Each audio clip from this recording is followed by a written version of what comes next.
Hello, everybody, and welcome to Ignite 2020. Today, we are exploring careers related to the business of plants, land, and environment. And we are really excited to have you joining us. My name is Stacy Moore. I'm the Director of Career Services. And I want to start out by thanking our sponsors.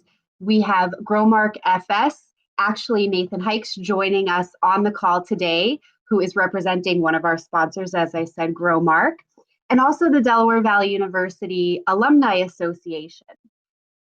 All of our panelists are willing to connect with students.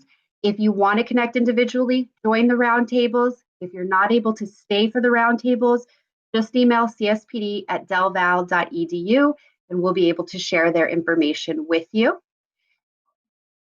So without further ado, I will stop sharing my screen and you should be able to see our panelists. And what I'm going to do is have each of them tell you their name, their title, just very briefly what they do. And we're going to then have them start by telling us just briefly how each of their first jobs impacted their career and where they are today. Panelists ready? Okay, so we will start with Nathan from Growmark. If you wouldn't mind, just again, name, where you work, what you do, and then that first job. Okay, thanks, Stacy. Thanks for having me. So as she said, I'm Nathan Hykes. I'm an agronomy field technician with Growmark FS. So what Growmark does is we're a retail supply company. So the seed, the fertilizer, crop protection products, all that sort of thing, mostly for agronomic crops like corn, soybeans, small grain, also some fruits and vegetables as well.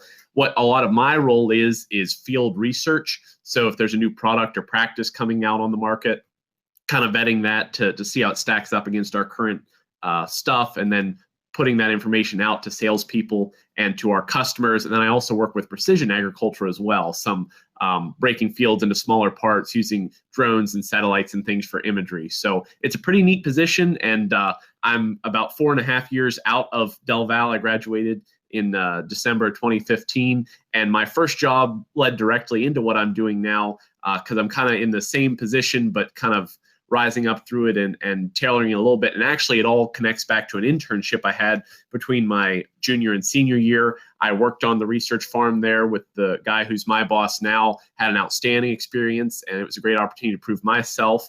And they were interested in bringing me on then to work in the research farm and to spend a lot of time in the precision ag part. And the precision ag didn't take off quite as much as they thought it was going to. So they kind of shifted me over to managing a lot of the research farm we have in Hershey, Pennsylvania. So that's what I do mostly now, in addition to spending time in recruiting. And I'll have an intern this summer, so we're hiring for that now. So I love what I'm doing, and it's a direct result of some experiences I had while a student at Del Val, and my career is just kind of going from there. So I'm happy to be here. Thanks, Nathan. So next on my screen, if we go around, is actually Chelsey. So would you mind doing the same for us? Sure. I'm Chelsey Lenczyk. I'm the sales and product development for the packet trade for Bejo Seeds, Inc. And that means I take the varieties, the vegetable seed varieties that we breed and produce, and sell those downstream to home garden and market companies. We sell through to the dealers that then take our bulk seed, break it down into smaller packages, and ultimately that seed goes to home gardeners or market farmers. And then we also have a commercial side of the business where we work with the retail sector and food processing sector. And so on the daily, I'm working a lot on, researching our new crops, learning our new varieties, introducing our dealers to our new varieties, and then helping them to keep their assortments fresh with the latest disease resistances, whatever new product improvements that we have. We're really well known in the cabbage, carrot, and onion field, so that's our main assortment, but we also carry 170 crops total. My first agriculture job was my internship at Del Val, 2008, so 14 years ago. And my major was floriculture. I thought I was going to do floral design. And I was working in a greenhouse being a hose jockey, and this really spunky lady came up and offered me a different job to help install vegetable gardens on the main line. And I just fell in love with food production at that point. And it was my sophomore year. So at that point, I changed directions and started adding in whatever crop classes that I could, organics also. And then that basically took me into food and seed production from there. Wonderful. And Kristina, if you would share. There we go. All right. Yeah. So I'm Chris Amerson. I'm with the Davey Tree Expert Company. I've been with Davey for almost 10 years. My route is much different. I'm originally from Charlotte. I actually got an anthropology degree there at UNC Charlotte. And I moved to Vegas, and I did not like what I was doing at all. And I loved horticulture. And I decided to go to a community college and look into horticultural therapy at the time. I took some classes at Colorado State. There wasn't much opportunities for any of that in Las Vegas, where I was living. And I saw an ad for Davey Tree. It was office work, which I didn't want to do at the time. But I went ahead because I felt like, oh, okay, well, this is at least something to do with horticulture, something that I would at least enjoy. So I got that job and just started working in the office, and just grew from there. I got into the plant healthcare side of things, integrated pest management, fertilization, curative and preventative.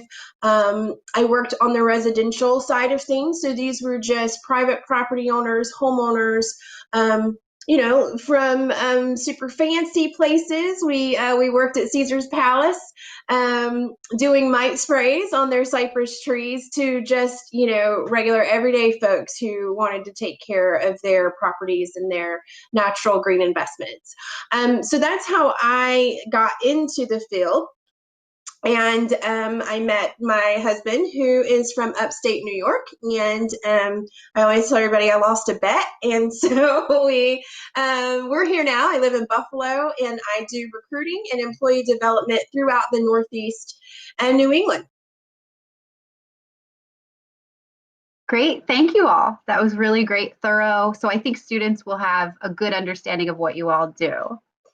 Now we're going to get into something slightly different, just kind of learning about each of your career paths.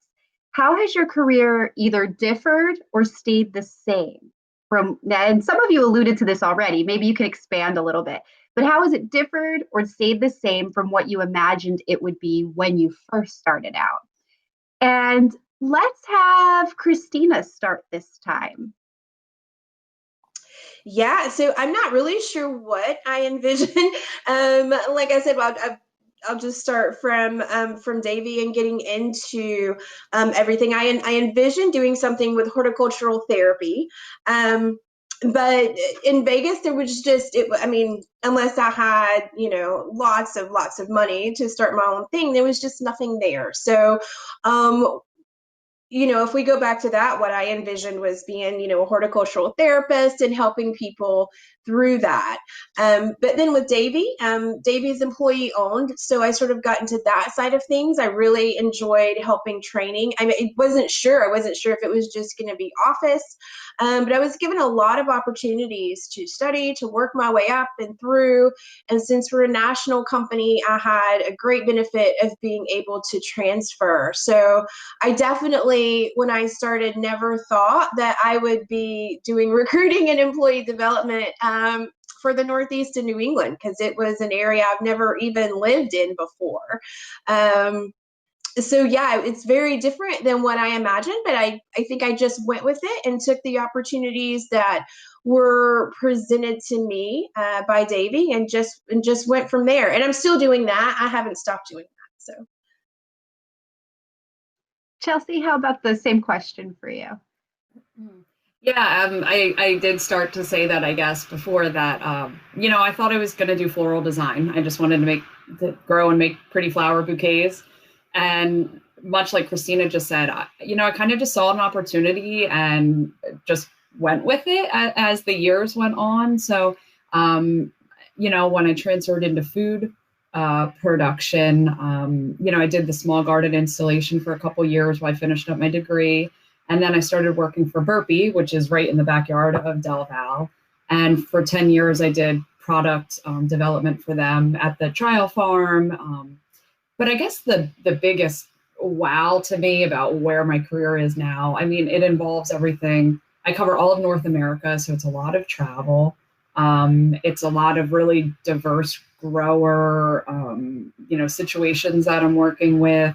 Doing everything from like forecasting, seed production, to working on marketing and filming videos for, our virtual open house. And so just really the magnitude of what the job provides is so fulfilling to me. It's like every day is different. You can kind of pick and choose your path, whatever you want to make of your day and your week and your month. And I find that to be really the cycle of agriculture, that there's so much that is afforded to you in the industry that it's just a matter of grabbing a hold of what speaks to you and being able to enjoy every day. Because even hard days, I still love. Nathan, same question for you. Sure. So I guess when I was considering my career, and especially early in my college education, I thought I'd be more in like the crop consulting side or the advising side of things. And then when I had the opportunity there for an internship in the ag research, that really opened my eyes, and I thought, wow, that's cool. I enjoy that. So I was really blessed with an opportunity to get into that. And as I said, I'm kind of carrying through in that same track. So in that way, it stayed the same. But kind of like what Chelsey is saying, it's the odds and ends, kind of the extra parts of the job that change and were unexpected. Recruiting being an example. Just the first year I was at Del Val, and they're like, "Hey, would you go to the career fair? Because you probably know some students there." And I really enjoyed that experience to just work with students and say, "Hey, I found something I'm passionate about. I'm really glad to be here." And part of it was because of interfacing with CSPD and taking advantage of opportunities. So I want to help provide the same opportunity for you. I do a lot more training than I expected. So not just on new products and practices, but doing basic agronomic training for new salespeople. And we're trying to catch on more with social media and things like that. So working at shooting and learning to edit video and things like that to have good quality content to put up on social media. So kind of, I guess I've got a base that's been pretty steady, but there's been a lot of moving pieces. And it's great. The company kind of has allowed me to stretch out and take advantage of areas of interest that work well for me and that help the company. Great. Thank you all. Those were really great answers. I think your passion is really evident in what you were saying. So that's great to hear. Now, the next two questions that I'll ask are a little bit, they can be a challenging one to answer. But if you could each share a brief example of a professional obstacle that you faced and how you overcame it, or maybe you're still overcoming it. Who knows, right? We're always a work in progress. What we'll do is we'll go back around the way we were in the beginning. And Nathan, if you could start us out.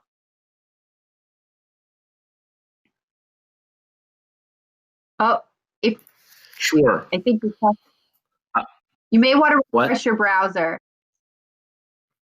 Okay. Yeah. So we'll start with Chelsey. Okay. So a professional hurdle to overcome? Professional hurdle or obstacle, and then how you overcame it. I would say really the first year that I was coming into the professional business side of seed sales, youth, age was a huge obstacle. Having people take you seriously, let you finish a sentence, let you challenge a thought, without feeling that you were, coming at them.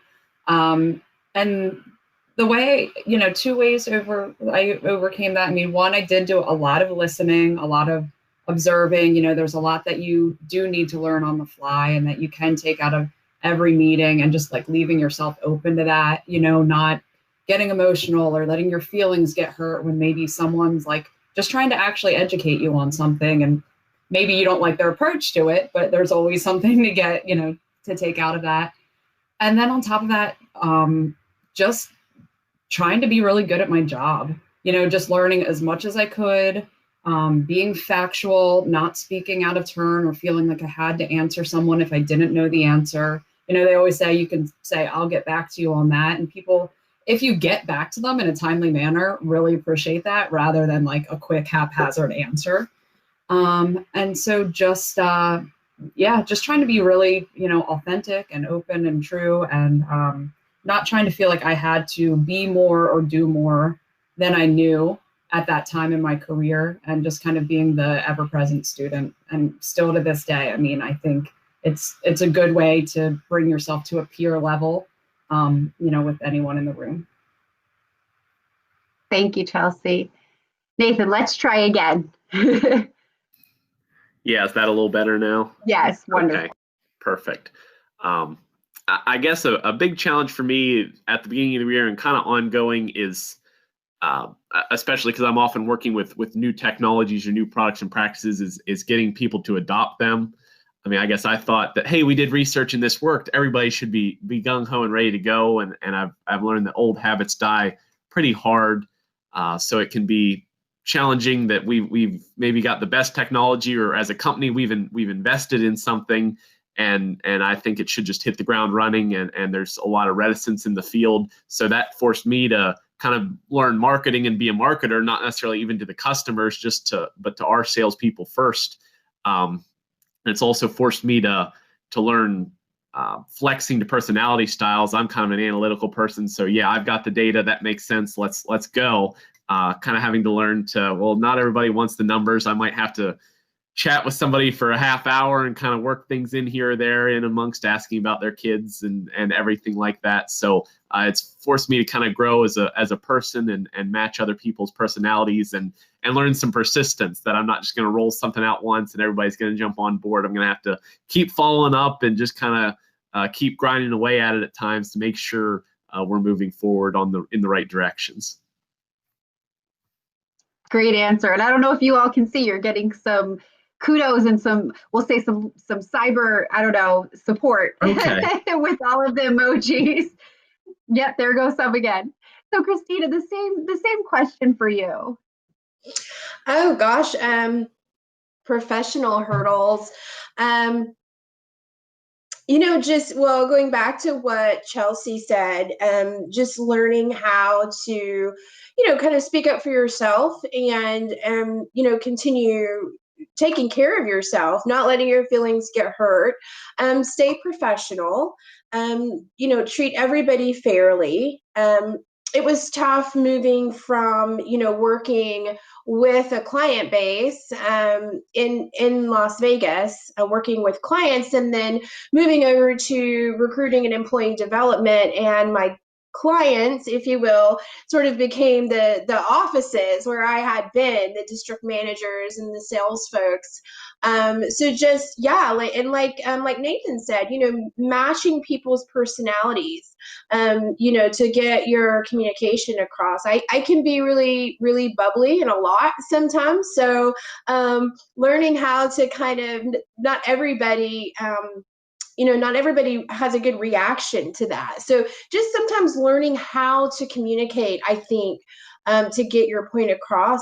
Sometimes you have to be a little bit more forceful, and other times, it's just a simple conversation, like Nathan said.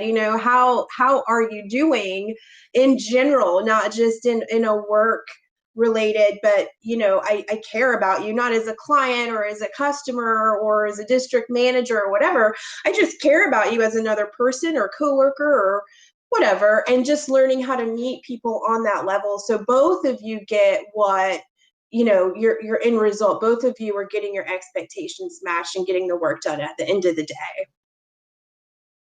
Great, thank you all. Great answers, really valuable, and I think really helpful, again, for the students to hear.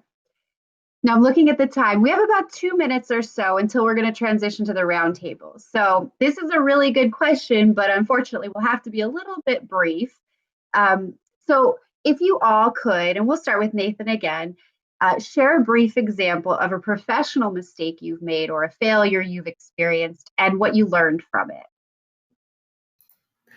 Yeah, that's kind of tied to the last one. That early in my career, I was brought on that part of my role was going to be expand our use of precision ag in South Central Pennsylvania. And it was kind of a failure that it just really didn't take off like I thought it was going to. Both the customers were reticent and our salespeople really didn't catch on. And so that was a challenge, kind of damped my youthful enthusiasm. So as I already alluded, I kind of learned how to press forward with that. But then that also, if that wasn't going well, I didn't want to get fired. So that really encouraged me to look at other ways. How can I add value to the company? So I kind of got more involved with the recruiting. So maybe I could help bring in new talent and the videos and social media. So it just kind of got me a little bit broaden my horizons to make sure I was providing benefit some way while I worked through that process. Great, thank you. Chelsey, would you share with us next? Sure. So early on in my career, we had a seed recall, which it happens frequently now, for one reason or another, kind of across the industry. And when we got this original recall, it was like the first one I had ever dealt with. And I basically just freaked out. I was like, oh my gosh, this thing is printed in our catalog. We don't have anything to fulfill it. We've already made sales. I'm like, my hair's on fire, I'm hyperventilating basically, just like, I'm going to get fired. It's all my fault, blah, blah, blah, blah, blah. 14 years later, I can say with clear glasses now that just calming down, taking a minute to actually look at the facts, how many people has this affected? It doesn't matter who's really to blame. There's no blame. These things, there's industry things that happen. There's no point getting mired in that detail. How do you move forward? How do you move forward positively? How do you communicate directly to get people what they need to hear? And to what Nathan said, like, how do you just keep a positive attitude? Because there's going to be things that go wrong every day in your whole life. And if you approach it negatively, it's going to generate negativity. If you approach it positively, generally, you can pretty much settle things out and have people be like, okay with it. So, down the line here now, I just know, get the facts first and really think through things and then come up with a plan and take that to people and start proceeding that way, leave the emotion out of it and just take a deep breath and it'll be fine. Not a lot of things are going to get you fired your first day on the job. So just take a breath. Great advice. Great advice. I'm taking notes. And Kristina, if you would just close and let us know your example. Yeah, so I was in Las Vegas and I was doing a deep root fertilization for a pretty fancy HOA in the southwest part of town, and it should have taken two people to do this, but I got ahead of myself. Oh, I can do it, and this was right before July 4th weekend, and I drug the hose over one of the swimming pools and a coupling came loose. And some really bright blue fertilizer, well, a lot of it, got in a really large, I see some laughy faces. Yeah, it's perfect to laugh. So, it was a beautiful color. And yeah, so I think I learned, obviously a few things. Slow down, take your time. It's okay to prove yourself by saying, you know what, this job needs more than just me here. And I didn't get fired, but it was literally right before the July 4th weekend holiday in Vegas, 110 degrees. And we had to pay to drain their pool and fill it back up. And I never did that again. So yeah, just take your time. Just take your time, and it's okay to prove yourself by saying, "Hey, I've taken an extra look at this job for safety reasons, for mechanical reasons, for just people reasons, and I'm going to prove myself by saying it's not smart to do this right now with just me, instead of trying to do otherwise and making a huge mistake and proving myself wrong."